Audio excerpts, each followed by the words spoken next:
Hello, everyone. In this video, we'll dive into the world of data. We'll understand what data is, and we'll explore the different types of data. Let's get started. Here's what we'll cover in today's video. Introduction. What is data?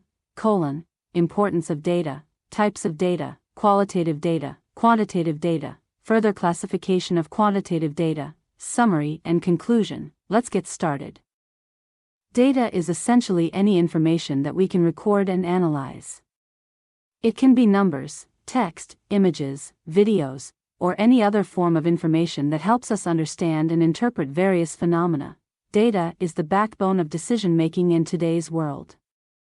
It helps us predict trends, make informed decisions, and gain valuable insights across different domains like business, healthcare, and technology.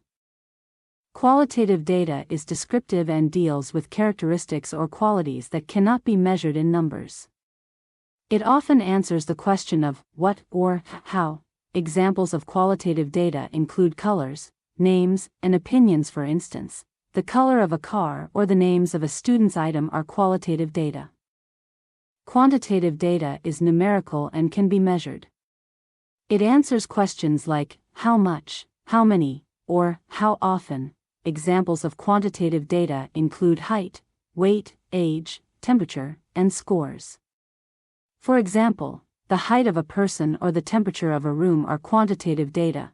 Quantitative data can be further divided into two types: discrete and continuous data.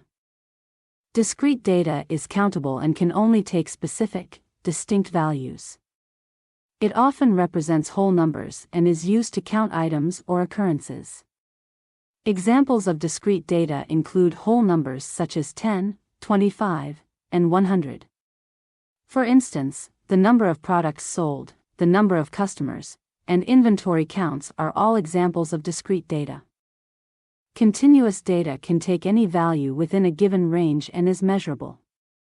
It can represent fractional values and is used to measure quantities. Continuous data can include fractions, such as 12.75 and 45.99. Examples include revenue, customer transaction amounts, and product weights. To sum up, data is essential in various fields and comes in two main types: qualitative and quantitative. Quantitative data can be further divided into discrete and continuous data. Thank you for watching. If you found this video helpful, please like, share, and subscribe to AI Techtiles for more informative content. See you in the next video.